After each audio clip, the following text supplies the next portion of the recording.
collaboration and working with all types of artists, from Lady Gaga to Zaha Hadid. I've been doing a lot of stuff from virtual artists to AI-powered music. I run two companies, which are XTR Solutions and Humandation, so in between Valencia and Dubai. Basically, today we want to talk about collaboration and how it can help the businesses, how it can help individuals to look at what they're doing, at what is happening in the world the right way. Eric, what do you think? My name is Reithler-Barros. I've been in the sort of the convergence between music and technology and media for the better part of 30 years. I've spent the past 10 years or so in the live entertainment space in large global festivals, some of which you see on the screen here behind me.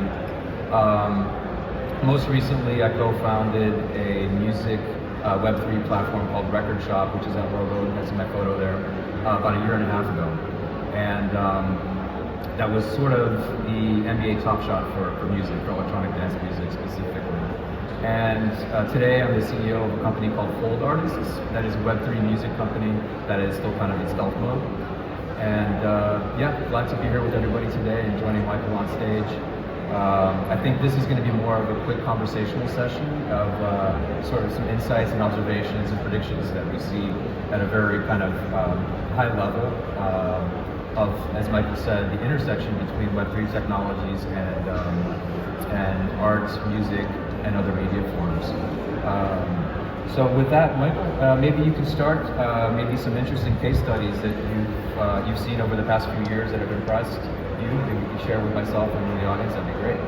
Yes, I will start with the most famous one. I'm sure that everyone heard about this project, which happened like 2 years ago, where Fortnite, one of the biggest gaming platforms, collaborated with Travis Scott and created, actually this is still considered to be the biggest show involving 12 million people.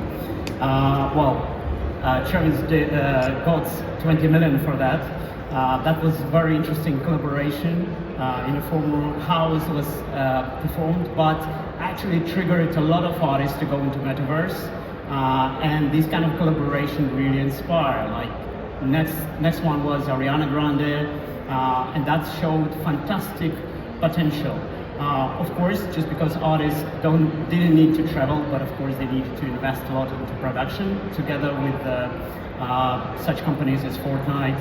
Also, the duration of the concert was down from, like, let's say 1 hour and a half to 9 minutes, which was between Fortnite and Travis Scott, and it was still delivered as a fantastic concert. So I'm thinking that this, of course, we all know the trend for metaverses is a little bit fading, but at the same time, I think for gaming and for gaming platforms, that's a huge possibility to take this trend and to use it, and especially when they show this impact already, even like a long time ago, which is considered, 2 years ago. So what do you think? Like, is it inspiring you in general? Yeah, I mean, one question I have for you, because if we look at the Fortnite and Travis Scott activation, as far as I remember it was pretty much right in the middle of the pandemic. So do you think that the fact that we were all at home and bored and not able to actually go to a physical concert was part of the catalyst for the success of this particular project, or had its time come anyway? Well, I think this idea came in, and it was one of the factors for management to go into this innovation, but like speaking from point of view of the audience, I think Travis himself and Fortnite, they both have fantastic, huge fan base. So it would happen even without pandemic, to be honest. So, but of course that was another trigger. Generally speaking, the pandemic changed a lot of things which are happening in the world. So, but I think it has a great potential for the future. Even if it's not metaverse, but in the gaming world, that's a crazy possibility. Is there a scale challenge there also? Because there's only so many Fortnites and so many Robloxes and so many platforms that you can insert a concert like this into. So what does the future look like if, if I think of a VC, for example, like what's the scalability potential for these kind of virtual events? What are your thoughts on that? I think it's like we all humans, like we're the products of millions and millions of years of evolution. We can't just switch, within 20 years or 30 years into straight VR. It's difficult.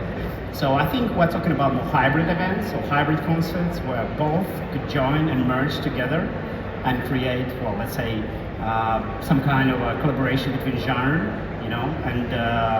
and thrive together. So I think this is potential in this way how I see it. Okay. No, that's great, Michael. Let me switch. Thank you for exposing this one to us. I think a lot of us have seen it and at least heard about it. But thank you for some in-depth viewpoints on the Fortnite and Travis Scott collab. There's another case study or business case that I want to expose to you today and get your thoughts on, as well as the audience's. This one is, in full disclosure, my own. And so my previous music Web3 company was called Record Shop, as I said before, and this was an activation that we did at Record Shop in December of 2021. It's still pandemic. This was before New Year's Eve.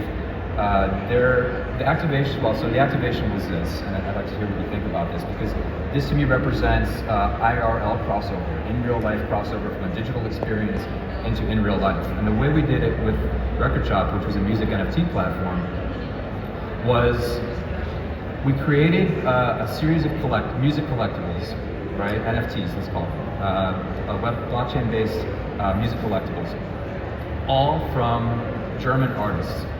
Right, and so we did this bundle of German-based music producers, DJs, visual artists, and so forth. And the idea was that you would purchase these digital products, these digital collectibles, all by German artists in packs. These digital packs are randomly packed. So if I buy a Germany pack from Record Shop and you buy a Germany pack from Record Shop the same day on the same drop, we may have different content inside the packs, kind of like a Pokemon pack in a way. So the idea was the first user that was able to collect, I think it was 10 NFTs, all 10 NFTs in this set, this collection of German artists, by virtue of collecting 10 collectibles, an 11th collectible appears in the collection. And that 11th collectible was, in fact, real life experience of going to an electronic dance music party for New Year's Eve in Berlin called Heights, H-Y-T-E. Heights is, if some of you know that, is like a deck mantle or like Awakenings. Like it's a sort of an underground dance music festival or party that they were producing in Berlin for New Year's in 2021 to 2022. So the idea here is collect digital stuff, collect blockchain-based music collectibles, and the first one to collect all is rewarded by this priceless in real life experience of going to the Hype party, not only as a guest, like not just like here's a ticket and go to Hype in Berlin, but here's 2 airplane tickets in real life. Get on a plane with your friend, wherever you live in the world, we'll pay for it, fly to Berlin. At the airport in Berlin, the winners will get picked up by production staff from the Hype event, who are treating the winners like artists, like DJs. And so off in the limousine to the artist floor in the hotel, to the artist dinner with all the other DJs that are playing tonight at Hype, you're there yourself. And then a production assistant takes you. The experience was priceless. It wasn't a pair of tickets to a show. It was living 5 or 6 hours as an artist, as a headline DJ of this Hype festival. We negotiated the deal with Hype. For them, it's very simple and cheap to produce. Having 2 contest winners to be ushered around an event. Cheap, easy, simple, but for the winners of this thing, priceless experience. You're never going to have an experience like that of being a headline DJ at Hype, New Year's Eve, whatever again. So, full disclosure, unfortunately, the Hype event was canceled in the end due to the pandemic. This is 21 into 22, but the blueprint was there. We did sell the NFTs and we did have winners. We just weren't able to effectuate the prize. Moral of the story, this is what we call IRL crossover, in real life crossover, bringing real life experiences in the physical world to the experience of collecting digital products. So I wonder how that resonates with you, and do you think that could be a bridge maybe from Web 2 to Web 3, this IRL crossover? This is incredible. I would love to take part in it myself. Yeah. I would imagine some people who would love to become a DJ or an artist after that. I mean, it triggers. But I think these experiences are very much important. And like, would you like to kind of retry this thing? Let's say in 5 years' time, because that will be even more demand for these kind of experiences. Definitely, and I mean, you know, my opinion, being in the Web3 music space for the past several years, is that we've seen a lot of collectors, NFT buyers, in the market to speculate. You know, it's really not about the music, it's not about the product, it's about, can I buy a music NFT, in my case, low, and sell it high, right? How do we switch out of that modality of basically pandering to speculators and broadening the customer base to actual music lovers? And I think this is one of the ways to do it, which is presenting real life experiences, challenge and reward scenarios that are gamified, that that present a priceless experience for the collector of these digital things in the real world. That real world connection is like, oh, okay, I get the utility of this NFT now. It's not just like, you know, a JPEG. Like, these NFTs combine in a Voltron-like way to create a real life experience that I can actually go to. Amazing. And the feeling is mine, and I would say others in the field, that IRL crossover in real life is a key to pushing consumers through Web 2.5 into Web 3 media consumption in general. So absolutely, I think we'll be seeing a lot more of this in the next few years. I'd be shocked if we didn't. It's a good one. Fantastic. I mean, it's actually a little bit resonating with the next case I wanted to tell about. That's more kind of a research. There is a fantastic Berlin-based startup which works around AI-powered soundscapes, which is working on your focus on work, you know, better sleep environment. It's all about the sounds, which are actually helping you to release your stress as well. Andel is famous for its collaborations. They did a fantastic story with Grimes, ex-wife of Elon Musk, where they actually produced a lullaby song. You know, so Grimes was the mother of a lullaby song, not only for children but also for adults. So Andel's creativity is amazing, and one of the recent collaborations they did was with Mercedes-Benz research group. That was an intention on this kind of a transition from classic transport to electric mobility and mobility without drivers, to create a soundscape and experience in the car which would help, depending on the function, for the driver to focus on the road, or maybe when it's a non-driver mode, you know, to focus on work, or maybe even to sleep or dream.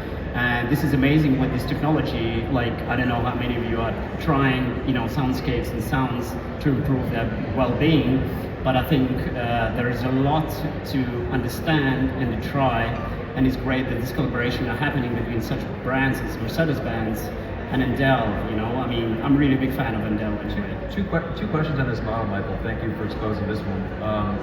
One question is, just from a practical level, I mean, if I'm driving a Mercedes car and the objective is for me to be calm and focused as a driver, what are the feedback points? Like, how does this technology know that I'm getting sleepy, and then I guess it would turn up the volume or play something upbeat, I would assume, or how would it know to play more calming music because I'm in a traffic jam? Like, what are some of the ways that it actually operates minute by minute for the driver experience?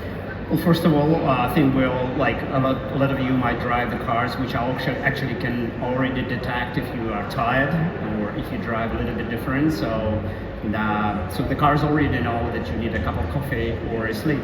So meaning that the system could not just offer you a cup of coffee, but just give you some kind of a soundscape which will help you to concentrate more, to wake up. Or if the car is on autopilot, you know, that depending on what you need at the moment, like to sleep or to concentrate on your project, it could give you this value.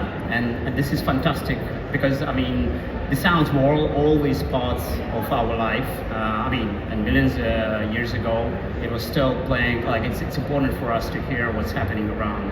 And it's great that there is technology behind it, which is very, very practical. I mean, I think this is an ongoing relationship between Mercedes and Endel, and I think it's easy to try. You can go on the website of Endel and check it out. I mean, it's a fantastic opportunity. But I don't know, would you kind of rely on? I mean, I know you're a DJ yourself. Would you rely on the sound when you are driving? Huh? Well, I mean, I like to pick my own music, so maybe I'm not the target audience for it. But I mean, speaking of the music content, where does the system source content from? Are there opportunities as a music business developer? I'm thinking, are there branded opportunities here? Is there, I don't know, a Heineken playlist? Well, maybe not a Heineken playlist for a car, but I don't know, a bank playlist or an airline. Like, are there sponsorship opportunities for the content that is being delivered to the driver?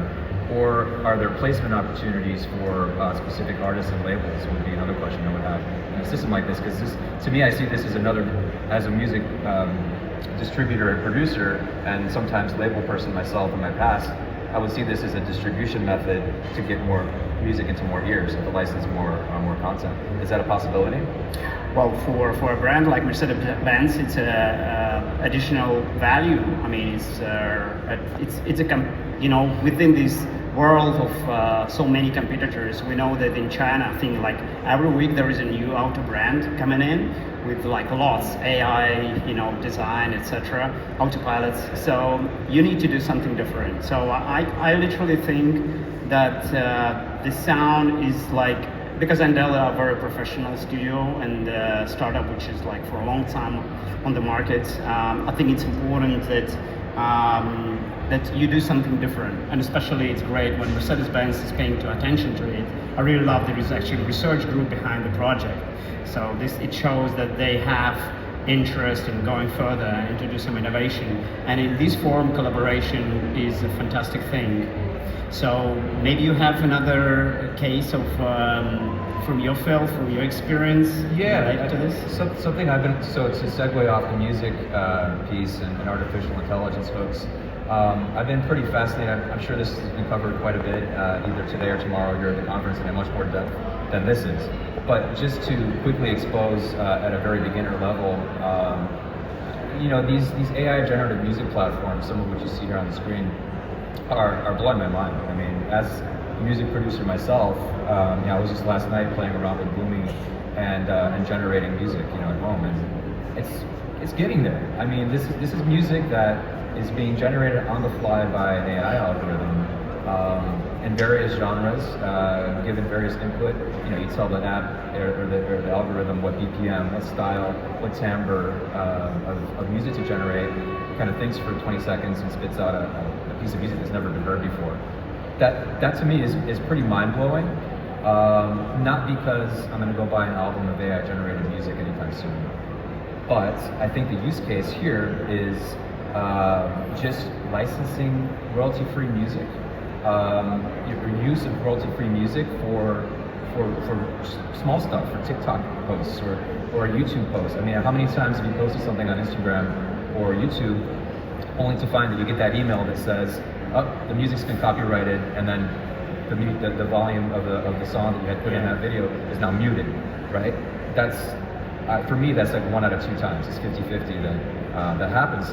If you tell me there's a way that I can just really quickly just generate a 30-second piece of music and stick it in my new promotional video for whatever, for that water brand in a TikTok campaign, great, because that saves so many cycles and so much time to go source music, either get it composed or license it for basically background music. So I'm pretty fascinated with this use case of AI generative music specifically for that, like background stuff for short form video content. I have a question for you, because not all of you, but you have very great DJ. I really like your sound. But will you play as a DJ generative music yourself? Did you try at least once? I don't know. I haven't heard anything that's at that level yet.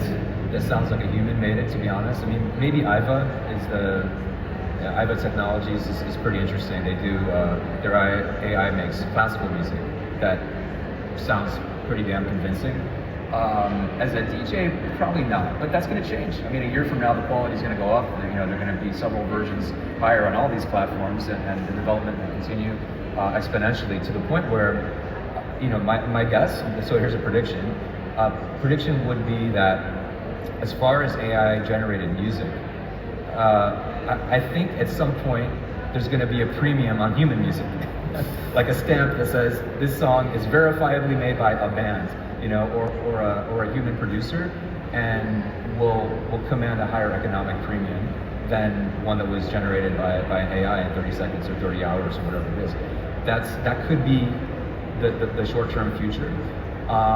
Another piece of short-term future, or midterm, let's say, on AI-generated music, is imagine, and this is really for background music, right? This is like you're in your office and you're working and you just want something playing in the background as a consumer. Could you just say, Alexa, have the AI make me something that's going to wake me up because I'm a little sleepy, and a generated piece of music just comes on just to kind of pep you up before you go to the gym or whatever. That's not so far away. Some people in the field think that's by the end of this year we'll be able to just call out to a virtual assistant for an AI to generate on the spot, on the fly, a piece of music that just plays in the background based on the style and on the mood that you want. So there are incredible advances being made here, and even 2 months ago, you could tell the quality was 60% lower on an AI generated piece of music on track than it is now. But that quality is only going to improve exponentially, theoretically, right? So it's okay. Before, I know we're running out of time, so before we end up, it's just I want to end with some, let's say, challenge. Yeah. Challenge to you.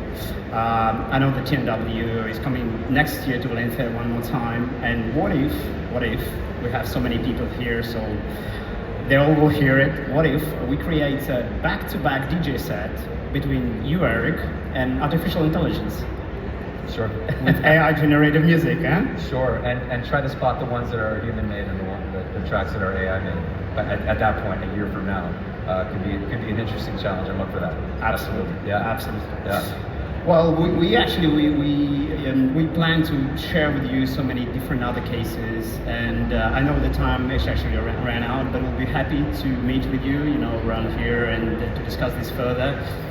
Before we end, Charles Darwin, had a fantastic quote. I mean, that was happened like a long time ago. That basically we already had a long story about humankind, but that was always forever. Like we human sapiens appeared here thanks to collaboration, and we collaborated, and that's why we're here. Thank you, ladies and gentlemen. And talking about collaboration, thank you for exposing these interesting points and having this dialogue today, and I hope to have many more with you, Michael. And thanks to the audience as well. Yeah. Fantastic. Thank you so much. All about collaborating. I love it. ABC, always be collaborating.